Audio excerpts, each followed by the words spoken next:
Comme chacun le sait, sur Internet, nous sommes identifiés par notre adresse IP. Mais il existe une autre adresse, un peu moins connue et qui permet elle aussi de nous identifier au sein d'un réseau. C'est l'adresse MAC. Dans cette vidéo, je vais vous expliquer ce qu'elle est, à quoi elle sert et comment la changer pour vous rendre plus anonyme sur les réseaux publics. Bonjour et bienvenue sur la chaîne Veille Techno. Comme d'habitude, si vous aimez mon contenu, n'hésitez pas à liker la vidéo, à vous abonner et à activer la cloche pour être averti lorsque je sors une nouvelle vidéo. L'adresse MAC est un identifiant unique attribué à chaque interface réseau d'un appareil capable de se connecter à un réseau tel qu'un ordinateur, un smartphone ou bien une imprimante.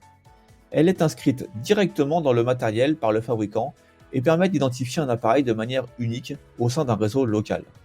Elle joue un rôle clé dans la communication réseau au niveau de la couche liaison qui est le niveau 2 du modèle OSI.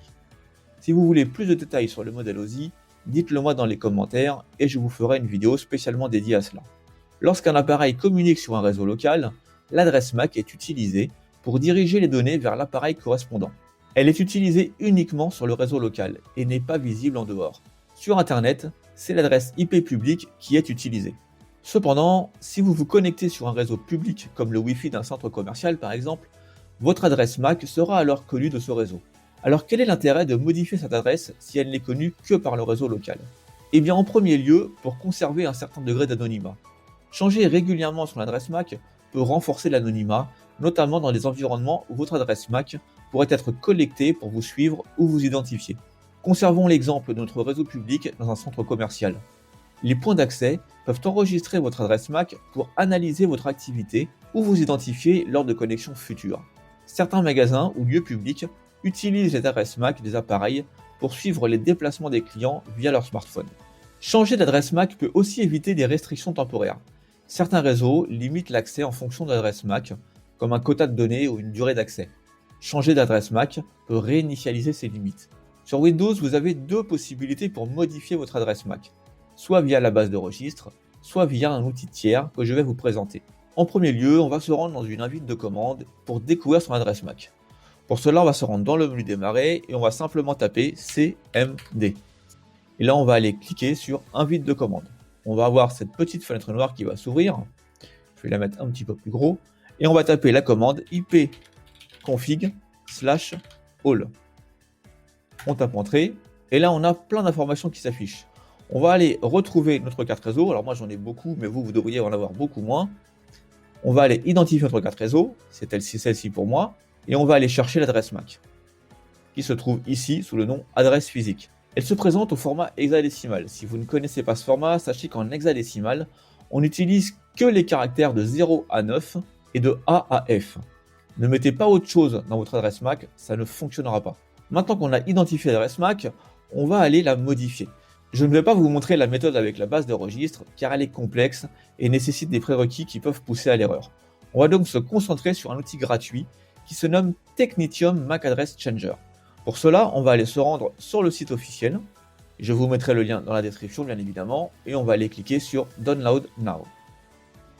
Ensuite, on va aller ici sur Direct Download pour le télécharger directement depuis le site officiel, ou alors, si on veut, on peut le télécharger en torrent. Moi, je vais cliquer sur Direct Download. Une fois que le téléchargement est terminé, on va se rendre dans notre fenêtre de téléchargement. Et on retrouve ici un fichier zip. On va extraire le contenu de ce fichier zip et on va simplement lancer l'exécutable. On va procéder à l'installation, donc on va cliquer sur Next. On accepte les termes, on clique sur Next à nouveau. On va laisser le chemin par défaut, Next encore. Ici on décide de ce qu'on veut faire, donc moi je vais uniquement laisser l'icône sur le bureau. Et je ne vais pas l'installer pour tous les utilisateurs, mais uniquement pour l'utilisateur actuel sur lequel je suis connecté. Je clique sur Suivant et on laisse l'installation se faire. Une fois l'installation terminée, on clique sur Terminer, on peut fermer ça et on a ici notre icône TMAC que l'on peut exécuter. Alors ici, il nous demande si on veut associer les fichiers TPF à notre outil. Nous, on n'en a pas besoin pour le moment, on va simplement cliquer sur Non et on va découvrir cet outil. Donc je vais mettre de côté l'invite de commande et on va se focaliser sur notre outil. Alors, dans la partie du haut ici, on a toute une connexion, on a toutes nos cartes réseau. Moi, j'en ai beaucoup parce que j'ai des machines virtuelles, mais vous en aurez beaucoup moins. On va identifier la carte sur laquelle on est connecté. Donc, moi, c'est la carte Ethernet qui est ici. D'ailleurs, on peut le vérifier via cette fenêtre-là. On voit bien que c'est la carte Ethernet. Et on voit l'adresse physique qui est ici, que l'on peut identifier à l'identique à cet endroit-là. Maintenant qu'on a identifié notre carte, on clique dessus, on la sélectionne.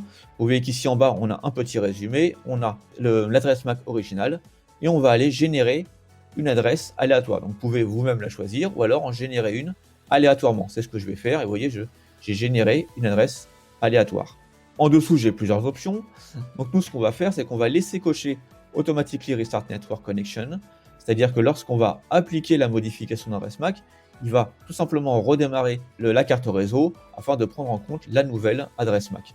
En dessous, on a Make New MAC adresse persistante. Ça veut dire que une fois que vous aurez terminé votre travail, que vous allez redémarrer votre ordinateur, votre adresse MAC sera toujours modifiée. Si vous décochez cela, elle ne sera pas permanente. Quand vous redémarrerez, elle reviendra à l'origine. Donc nous, pour le moment, on va laisser cocher. Et en dessous, le Use 02 as First Octet of MAC Address, c'est une option un peu spécifique qui concerne majoritairement les cartes Wi-Fi. Depuis Windows 7, certaines cartes Wi-Fi n'acceptent pas la modification de l'adresse MAC. En revanche, pour contourner cette restriction, il vous suffit de commencer votre adresse MAC par 02. Donc vous cochez cette case-là, vous voyez que automatiquement il commence l'adresse MAC par 02. Si vous n'êtes pas sur une carte Wi-Fi, vous n'avez pas la nécessité d'utiliser cette option. Donc on a laissé cocher le redémarrage de la carte et on a laissé cocher aussi le fait que notre adresse MAC sera permanente. On va donc modifier notre adresse MAC. Donc là actuellement elle commence par A8, 5, E45, etc. Et on va la modifier par 00, 05, 25. Donc je vais simplement cliquer sur Change Now. Là, il change l'adresse MAC, il redémarre tout, il me dit que l'adresse a bien été changée, je clique sur OK. Maintenant, je peux aller vérifier. Donc je vois qu'ici, mon adresse est toujours là. Je vais aller retaper à nouveau ma commande ipconfig/all. Je recherche à nouveau ma carte réseau pour vérifier que mon adresse MAC a bien été changée. Je reviens sur ma carte Ethernet et je vois que l'adresse MAC, effectivement, a bien été modifiée. Si maintenant je veux changer à nouveau mon adresse MAC, j'ai tout simplement la possibilité de le refaire en refaisant une random adresse MAC et en remodifiant à nouveau mon adresse MAC. Si en revanche je veux restituer son adresse d'origine, je n'ai pas besoin de l'avoir noté quelque part, il me suffit simplement dans l'outil d'aller cliquer en bas à droite ici sur Restore Original.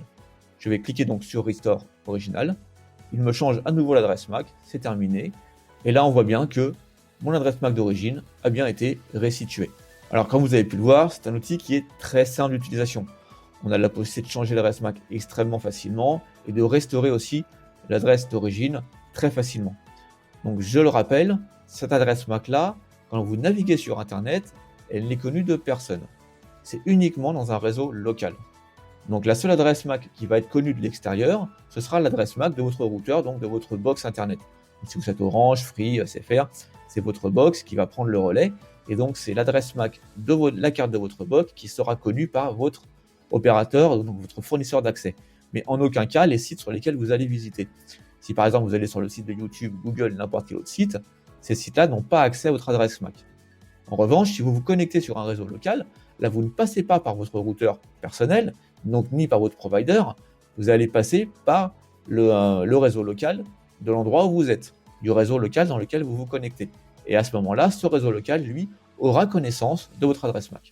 Alors vous, à la maison ou ailleurs, vous avez peut-être déjà utilisé cette technologie pour modifier vos adresses MAC.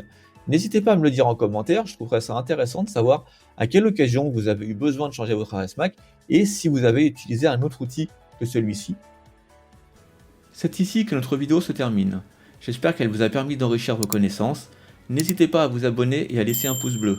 Je vous dis à bientôt pour de nouvelles découvertes sur la chaîne Veille Techno.